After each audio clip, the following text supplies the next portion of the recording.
ሰላም እንዴት ናችሁ? ኦርሃን በድጋሚ ተመልሷል። ዛሬ ብዙ አዳዲስ ነገሮችን ነው የምናየው። አሳዛኝ ነገሮችም አሉ። ይት እንግዲህ መስኪኑ ተሰውቷል። እሱም በተመለከተ የምናየው ነገር ይኖራል። ከዛ በተረፈ እንግዲህ መጀመሪያ አካባቢ ላይ ያው ባለፈው ክፍል እንደቆመው ኦርሃን አስፖርቻን ለማዳን እንግዲህ ከቢዛንቲን ወታደሮች ጋር እየተዋጋ በነበረበት ሰዓት ነበር ያቆመው። ይትም ወድቆ ነበረ እንደምታስታውሱት ባለፈው ክፍል ማለት ነው። ነገር ግን ይት ከወደቀበት ያው ምንም ሳይሆን ነበር የተነሳው።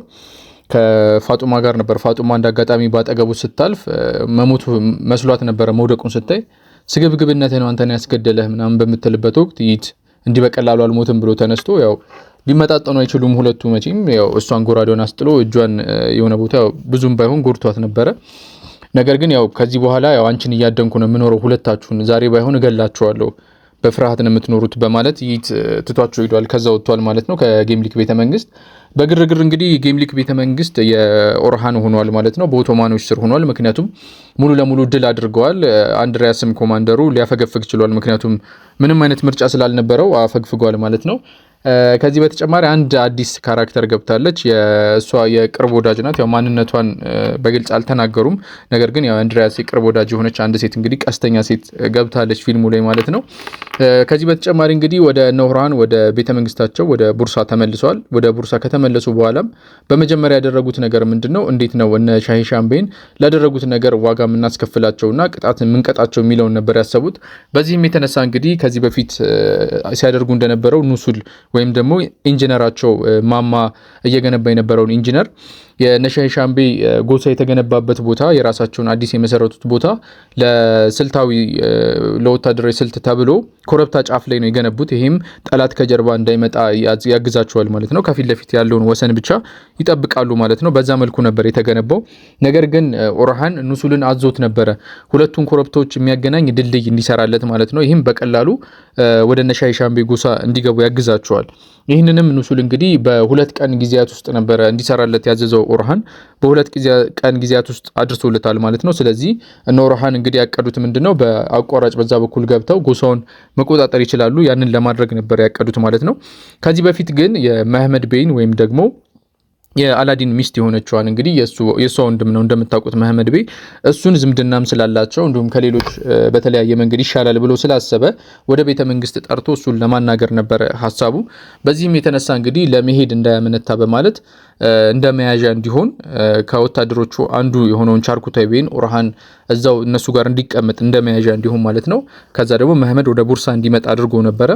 ወደ ቡርሳ ከመጣ በኋላ መህመድ እንግዲህ የተለያዩ ሀሳቦችን ኦርሃን አቅርቦለት ነበረ። ከሌሎች አንተ ትሻላለህ፣ ስል ጭንቅላት ነው ያለ። ስለዚህ በተለያዩ ድንበሮች ላይ ከሞንጎሎች ጥቃት እየተደረጉብን ነው ያሉት፣ ቱርኮች የተለያዩ ችግር ውስጥ እየገጠማቸው ነው ያሉት አናቶሊያ ውስጥ። ስለዚህ አንተ ከነሱ ጋር አንድነትህን አቋርጥና ከኔ ጋር በመሆን እነዛ ድንበር ላይ ያሉትን ሰዎች እናስወግዳቸው በማለት ጥያቄ አቅርቦለት ነበረ። መህመድ ግን ይህንን አላቅም ነበረ። ነገር ግን ዛሬ አንተን እኔም ባግዝህና ከነሱ አንድነት ብሸሽ ነገ ደግሞ ዙረህ እኔን ትወጋኛለህ፣ እኔን መሬት ትወስዳለህ። ስለዚህ ጥያቄህን ልቀበል አልችልም ብሎታል። ስለዚህ በዚህ የተነሳ ሳይስማሙ መህመድ ተመልሷል ማለት ነው። ኦርሃን ተስፋ አድርጎ ነበረ መህመድ ከሱ ጎን ይቆማል ብሎ ማለት ነው። እንዳልኳችሁ ዞሮ በዝምድናም የተሳሰሩ ስለሆነ ያ ነገር ቢሆን የተሻለ ነው ብሎ አስቦ ነበር። ነገር ግን ሳይሳካ ቀርቶ መህመድ ወደ ጎሳቸው ተመልሷል ማለት ነው። ነገር ግን ወደ ነሻሂ ሻምቤ ማዘዣ ጣቢያቸው በሚመለስበት ወቅት ነሻሂ ሻምቤ ከጎሳቸው ወጥተው ከኦርሃን ጋር ለሚኖራቸው ጦርነት እንግዲህ ዝግጅት ለማድረግ ጊዜ ማዘዣ ጣቢያ አዘጋጅተው ነበረ። እዛ ማዘዣ ጣቢያ ውስጥ ነው እንግዲህ ያቀዱት እቅድ ምንድነው?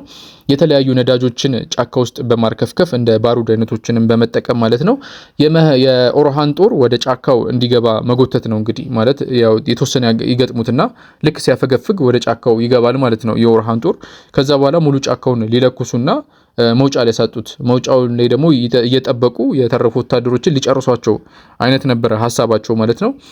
ነገር ግን እንግዲህ አላዲን እና ሻሚል ቤይ በጀርባ በኩል ኑሱል በሰራላቸው ድልድይ አማካኝነት ወደ ጎሳቸው እንግዲህ ሰርገው ከገቡ በኋላ ድንገተኛ ጥቃት ጎሳ ውስጥ ፈጽመዋል። እዛ የነበሩትን ጠባቂዎችን ወታደሮችን ሙሉ ለሙሉ ከጨረሷቸው በኋላ ጊደርሃቱን አምልጣቸዋለች።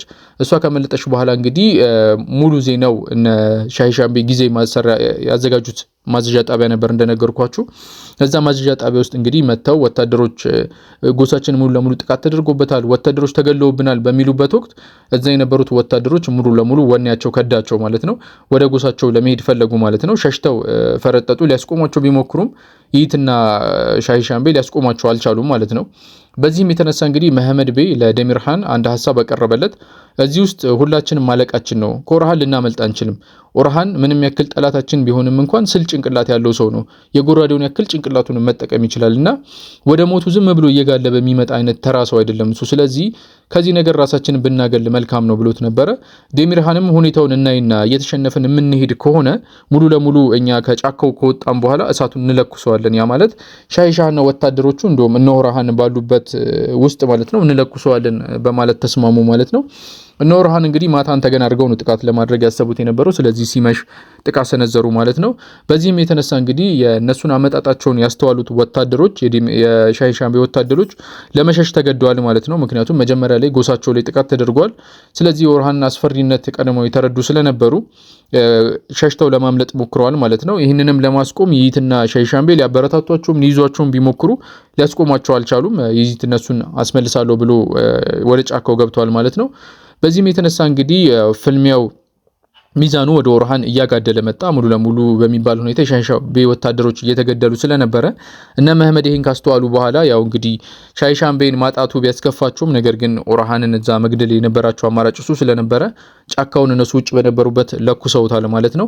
የጫካው ሰደድ እሳትም በቶሎ ነው እየተሰራጨ የነበረው። ምክንያቱም መሬት ላይ የተርከፈከፉ የተለያዩ ነዳጆች እንዲሁም ደግሞ ባሩድ ዱቄቶች ስለነበሩ ወዲያውኑ ነበር ጫካው እየተያዘ የነበረው ማለት ነው። ስለዚህ ፍልሚያቸውን መቀጠል አልቻሉም። እነ ሻሂ የግድ ህይወትን የማዳን ዘመቻ ውስጥ ነው የገቡት። እነ ኦርሃንም እነ ሻሂ ሻም በተቻላቸው አቅም ለማምለጥ ሞከሩ ማለት ነው። እንግዲህ ሁሉም ተበታትነው ሊያመልጡ በሚሞክሩበት ወቅት ይይት እንግዲህ ማንን ያያል? ፍላቬስን ያያዋል ማለት ነው። ስለዚህ ፍላቬስን ያላችሁን ጠላትነት ታውቃላችሁ። ስለዚህ ፍላቬስ ጋር እዛው ጸብ ይጀምራሉ ማለት ነው። ብዙ ነገር ይኖረዋል ብዬ አስቤ ነበር። ጸባቸው ቢያንስ እንኳን ያው ብዙ ጊዜ ሲፈላለጉ የነበሩ ጠላቶች እንደመሆናቸው ረዘም ያለ የአየር ሰዓት ይኖረዋል ብዬ ነበር። ነገር ግን ወዲያውኑ የተወሰነ ከተስተነዛዘሩ በኋላ የፍላቬስ ይይትን በእግሩ ሲገፈትረው እሳት ውስጥ ወድቋል ማለት ነው ይይት። ስለዚህ ይይት ወዲያውኑ ነው እንግዲህ አሳዛኝ ሞት ነው ወዲያውኑ የሞተው ማለት ነው ይይት። አንዱ ወታደር ይይት ሲቃጠል አይቶ ስለነበረ ሂዶ ያው ለነሱ አመልክቷል ማለት ነው። ከዛ በኋላ እነ ሻሂ ሻም መሞቱን አላወቁም ነበረ። ወደ ተቀጣጠሩበት ቦታ ወይም ትንሽዬ እንደ ምሽግ ያዘጋጇት ትንሽዬ ዋሻ ነበረች። እዛ ውስጥ ገብተው እየጠበቁ በነበረበት ወቅት እንግዲህ ደሚርሃን እና መሐመድ ቤይ በመምጣት ያው ተረጋጉ፣ አይዟችሁ መጀመሪያ ምናምን ብለው ልክ መርዶ እንደሚያረዳ አይነት ሰው ነው፣ ሀበሻ ነው የሚመስሉት። ልክ እንደዛ ነው የሆኑት። ከዛ በኋላ ያው የልጃቸውን አስክሬን አምጥተውላቸው እነሱ ወጥተዋል ማለት ነው። እኛ እንመለሳለን ግን ለበቀል አንተኛ እንበቀለታለን ብለው ነበረ። በዚህ መሀል እንግዲህ ዲዳር ራሷን መቆጣጠር አቅቷት ሻሂ ሻህን አንተን የገደልከው እያለች ደጋግማ ደረቱን እየመታችሁ እያስጨነቀችው ነበረ። ያው ሻሂ ሻህም ራሱን መቆጣጠር አቅቶት ነበር እና እኔ አልገደልኩትም እያለ አንገቷን በእጁ ይዞ አንቋት ነበርና እንዳነቃትም አላስተዋለም ነበረ። ምክንያቱም ያው ሀዘን ውስጥም ስለነበረ እና ብስጭት ውስጥም ነበረ።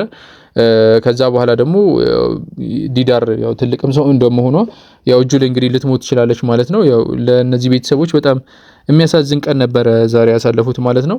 ያው ደጋግሞ አላህ ውሰደኝ በቃ እኔ ቤተሰቦችን ትቼ ምን እሰራለሁ እያለ ሲያለቅስ ነበር ሻሂ ሻህ።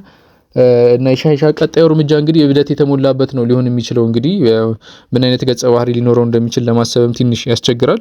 ከዚህ በተረፈ እንግዲህ የአስፖርቻና የኦርሃን ጉዳይ ነው። አሁን ጉዳዩ እንግዲህ በጋብቻ የሚፈታ መሆኑ የተረጋገጠለት ይመስላል። ኦርሃን ሁሉንም ቤተሰብ እንግዲህ ለራት ጠርቷቸው ነበረ። ፍላቬስን እንዲሁም ደግሞ እንደ ዱርሱንም ጠርቷቸው ነበረ። ምን ሊያናግራቸው እንደፈለገ ግልጽ ባይሆንም ማለት ነው። ፍላቬስ እንግዲህ ግልጽ በሆነ ቋንቋ የጋብቻ ጥያቄ ለፋጦማ ቤተሰቦች አቅርቧል። እናቷ ፈቃደኛ ሆናለች። ኦርሃን ግን ገና ኤቭሬኖስ የሚፈተነው ፈተና አለ፣ እንዲህ በቀላሉ አልሰጥም አይነት ነገር እጄም ብሏል።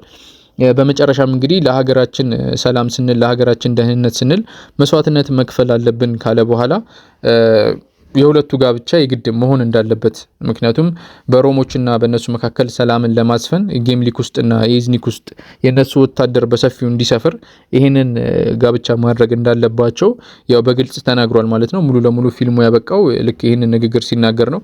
ከዛ በኋላ እንግዲህ የሆነ ነገር ተናግሮ ያፈርሰዋል ብሎም አስቸጋሪ ነው ብቻ የቱርክ ድራማዎች ቀጣይ ምን ሊል እንደሚችል ግን ያው ሁለቱ መጋባት እንዳለባቸው በሚናገርበት ወቅት ነው ማለት ነው ይሄ ክፍል ያበቃው ማለት ነው። ኑልፊር መጀመሪያውንም ይሄ ነገር አስክቷት ነበረ። የኑልፊር እህት ዳፍኔ ደግሞ በአሰቃቂ ሁኔታ እንግዲህ እግሯና እጇ እንዲቆረጥ ትዕዛዝ ተላልፎባታል ማለት ነው።